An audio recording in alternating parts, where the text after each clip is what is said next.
Salut à tous les fans d'Inazuma, c'est Zanastorm. Dans cette vidéo, on va voir ce qu'il manque à Inazuma Eleven pour être une très bonne série. C'est parti. Tout d'abord, il manque un bon scénario. D'habitude, c'est un tournoi, le football frontière international, et il n'y a jamais de sous-intrigue. Voilà, c'est juste il faut gagner tous les matchs.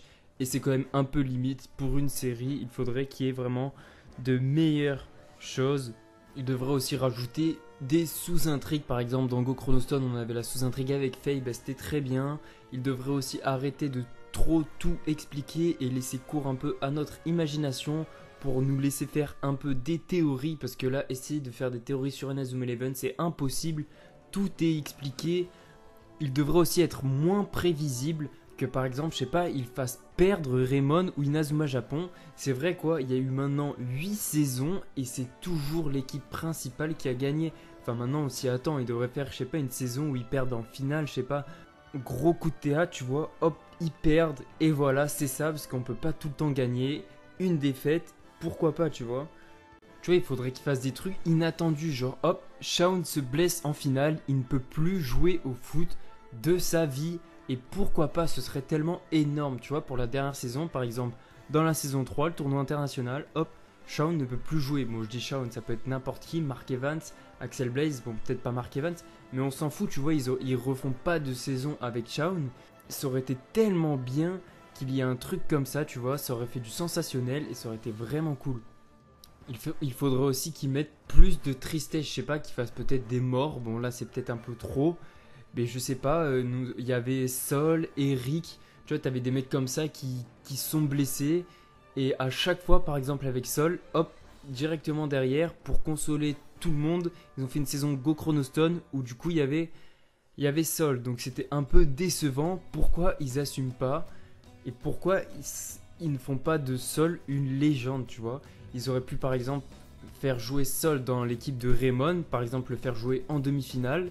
Et là, Sol aurait, je sais pas, mis un quadruplé, tu vois, pour monter vraiment sa puissance. Parce qu'en plus, si vous avez vu ma critique sur Inazuma Eleven Go, les matchs de la phase finale sont vraiment très ennuyants. Donc hop, on s'en fout.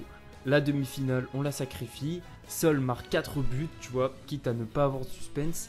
Et le mec, directement, il peut plus jouer. Tu le fais plus jouer et ça devient une grosse légende de Inazuma Eleven et tout le monde aurait kiffé, tout le monde aurait adoré ce joueur et ça aurait vraiment été très intéressant. Pareil pour Nosaka, je vais pas trop en dire parce que je vais faire une critique bientôt sur Inazuma Eleven Ares, mais Nosaka, pourquoi ils le font jouer dans Orion et pourquoi ils disent qu'il y a une opération qui va lui permettre de rejouer au foot très rapidement. C'est nul, tout ce qui faisait le personnage de Nosaka, c'est que il allait arrêter le foot, il n'allait plus pouvoir jouer au foot juste pour détruire Ares. Et donc si tu le fais rejouer au foot, tout perd son importance. Donc autant le faire arrêter le foot et ça aurait vraiment été bien. En plus de Orion, il est mal utilisé, voilà. Et donc pourquoi pas, pourquoi ils ne veulent pas faire du sensationnel, ça aurait été vraiment bien et j'espère qu'il y aura une saison où ils feront ça. Je vais arrêter avec les coups de théâtre, mais en fait ce serait le moment d'incruster un nouveau mode de fonctionnement qui serait de faire 2 saisons qui sont en fait qu'une seule saison. Je vais m'expliquer, c'est que en fait tu coupes la fin de la saison pour laisser un gros suspense. Par exemple, je vous dis, Raymond perd, boum, suspense, fin de la saison. Et tout le monde attendrait la nouvelle saison et ce serait vraiment énorme. Vous voyez un truc un peu à la Casa de Papel où à chaque fois leur saison elles sont coupées en deux. Voilà, exactement, ce serait vraiment bien. Il faudrait qu'il soit aussi un peu plus réaliste. Par exemple, l'arbitrage, c'est totalement n'importe quoi. Ok, quand ils tirent dans le corps des autres joueurs, à la limite, tu vois, ils utilisent le ballon, c'est pas vraiment une faute. Ok, mais des fois, ils mettent des coups de coude dans la tête, etc. L'arbitre fait genre de rien voir. Ou même la foule ne dit rien. Ok, peut-être ils n'ont pas la VAR, ils n'ont pas le droit de revenir sur des actions. Mais au bout d'un moment, quand la foule voit sur l'écran géant que les gens ils se prennent des coups de coude, ils se font défoncer, au bout d'un moment, elle râle pas, je sais pas, il n'y a pas de problème. Genre presque les mecs ils sont dans le coma et il n'y a rien qui se passe. Donc ça c'est vraiment pas réaliste. Après, il faudrait qu'ils éclaircissent certains points, par exemple le football professionnel. Tu vois, t'as plein de joueurs qui retournent, par exemple dans Inazuma Eleven Go, qui retournent voir les collégiens qui sont entraîneurs alors qu'ils pourraient avoir une carrière pro exceptionnelle. Et aussi, c'est quand même bizarre de constater que les collégiens sont très populaires à la télé. Par exemple, les stades, regardez comme les stades sont pleins à craquer.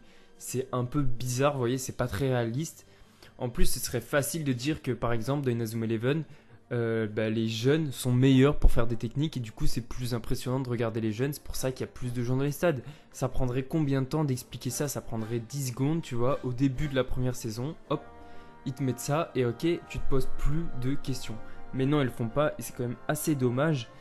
Et pour finir sur le réalisme, ils devraient ajouter une endurance sur les super techniques. Que par exemple, tu ne peux utiliser une technique pas plus de 3 fois parce que ok, ils font apparaître des ballons de feu, des manchots, etc. Mais au bout d'un moment, il y en a, ils te font apparaître ça 10 fois. Ils sont pas fatigués et par contre, ils courent 10 mètres, ils sont fatigués. Vous voyez, c'est pas très logique. Et au moins, en plus, ça pourrait mettre de la stratégie, de réfléchir, attends, cette technique, faut peut-être pas que je l'utilise là. Ou comme ça, les gardiens très forts, eh ben, ils pourraient quand même être battus. Tu vois, tu fais une avalanche de techniques, un peu comme dans Inazuma sur les jeux vidéo sur DS ou sur Wii. Tu vois, ce serait vraiment stylé. Et pour en finir avec le réalisme, les tactiques et à certaines fois aussi des actions, mais franchement, c'est n'importe quoi. Ma préférée, c'est la tactique du coup de tonnerre des États-Unis. Est-ce que vous avez regardé cette tactique? C'est-à-dire qu'il y a un joueur adverse qui se met devant un de tes coéquipiers et ton coéquipier d'un coup il dit ah je ne suis bloqué, je ne peux plus me démarquer. T'as des jambes, tu peux juste te déplacer d'1 mètre et ton coéquipier il peut te faire la passe. Mais non, c'est totalement irréaliste.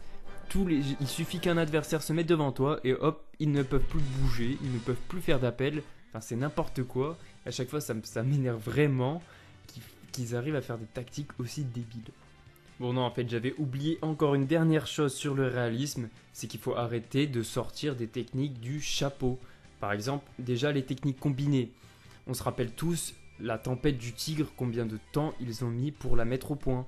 Mais il y a des matchs, il y a un mec qui va faire une frappe, une super technique, et l'autre, hop, il va enchaîner avec une autre super technique du premier coup, tranquille, comme ça.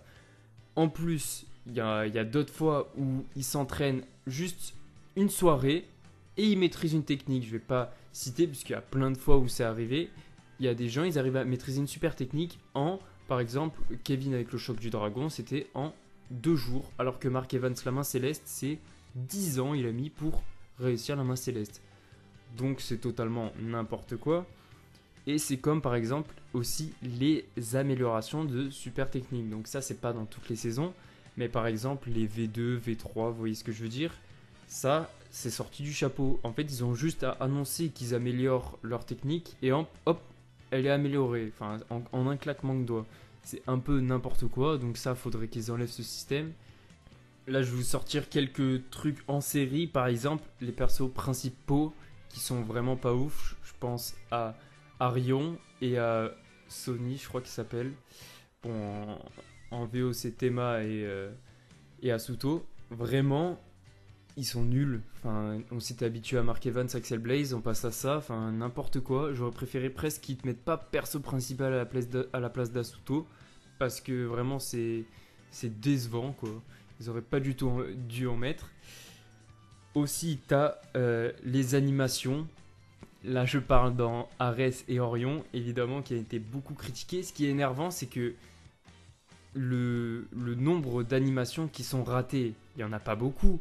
Donc, sur toutes les images qu'ils font dans une série, dans une saison, je veux dire, le nombre d'images qu'ils ont à rajouter pour faire une animation, il n'y en a pas beaucoup.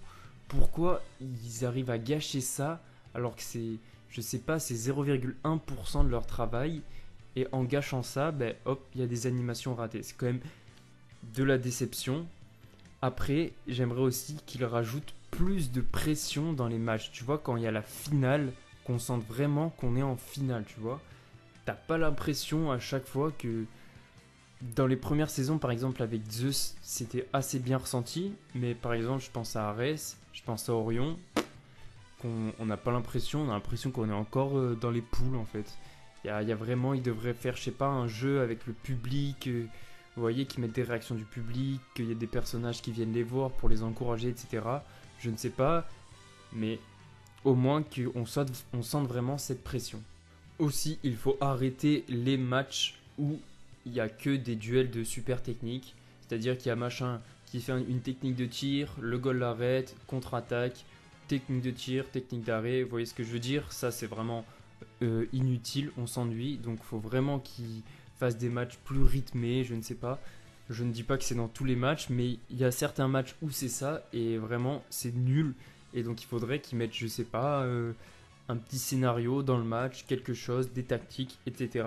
pour vraiment que ce soit plus intéressant à l'image. Il faut aussi qu'ils arrêtent le fan service. Par exemple, je pense surtout à Go, où ils ont fait revenir tous les personnages. C'était vraiment gâché. Enfin, il y avait beaucoup de temps gâché. Ok, qu'ils fassent des petits clins d'œil. Hop, Marc qui revient. Ou alors qu'ils fassent des trucs très discrets. Dans Go, par exemple, il y avait Austin qui était l'assistant d'Axel comme entraîneur. Tu vois, c'était très discret. Hop, ça fait pas perdre de temps et t'es content. T'as vu Austin grand, voilà. De faire des trucs comme ça au lieu de te faire revenir tous les anciens persos. Et pour finir, il faudrait qu'ils utilisent une plateforme de streaming, par exemple Netflix, parce que la série serait beaucoup plus regardée et qu'en plus ils gagneraient plus d'argent avec les droits, parce que là 99% des gens qui regardent sur YouTube, donc ils ne touchent zéro argent, ou alors les gens se découragent, ne savent pas où regarder, donc ils ne regardent pas. Donc ils mettent sur Netflix, ils gagnent les droits de diffusion et c'est parfait. Voilà, en tout cas c'était vraiment subjectif, donc il y aura forcément des choses où vous ne serez pas d'accord avec moi. Je suis désolé d'avoir critiqué beaucoup cette série, mais il y aura une autre vidéo pour parler des points forts, pour consoler tout le monde. En tout cas je vous donne rendez-vous samedi prochain à 11h pour une nouvelle vidéo. Et puis sur ce les gars, on se dit ciao.